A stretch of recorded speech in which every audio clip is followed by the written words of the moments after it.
mandiamo i nostri doveri nella vecchia isola della Favignana, dove battono i quattro venti del Tirreno Rosso.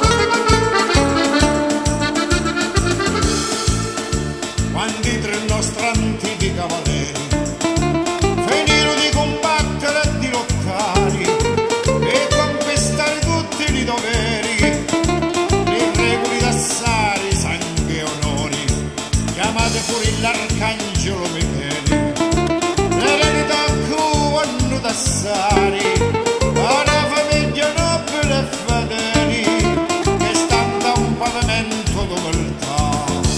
Era la Sacra Famiglia Montalbano, formata da tre parti società, la società maggiore e la minore, e poi il tribunale d'umiltà. La famiglia Montalbano sta ai piedi di un altare maggiore con 24 candele più una, che sono 25 e che accendono tutti uguali. E la Sacra Famiglia Montalbano, composta e gentificata a decori, sempre fedeli umili servitori, degna dell'onorata società. È una famiglia antica e chini e onori, pura come la fonte battesimale, che tiene chiave tutti i doveri, stella dell'onorata società.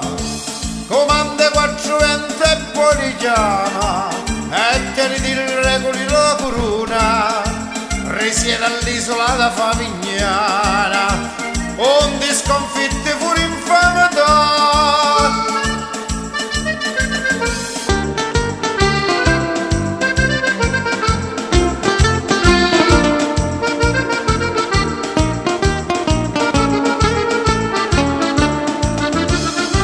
La famiglia Montalbano ha ereditato due chiavi, una d'oro e una d'argento.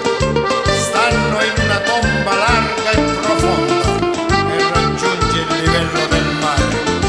È degna di tre cavalieri che ci dassero tutta l'eredità, composta dagli regoli sociali, galera, onore, morte e fedeltà.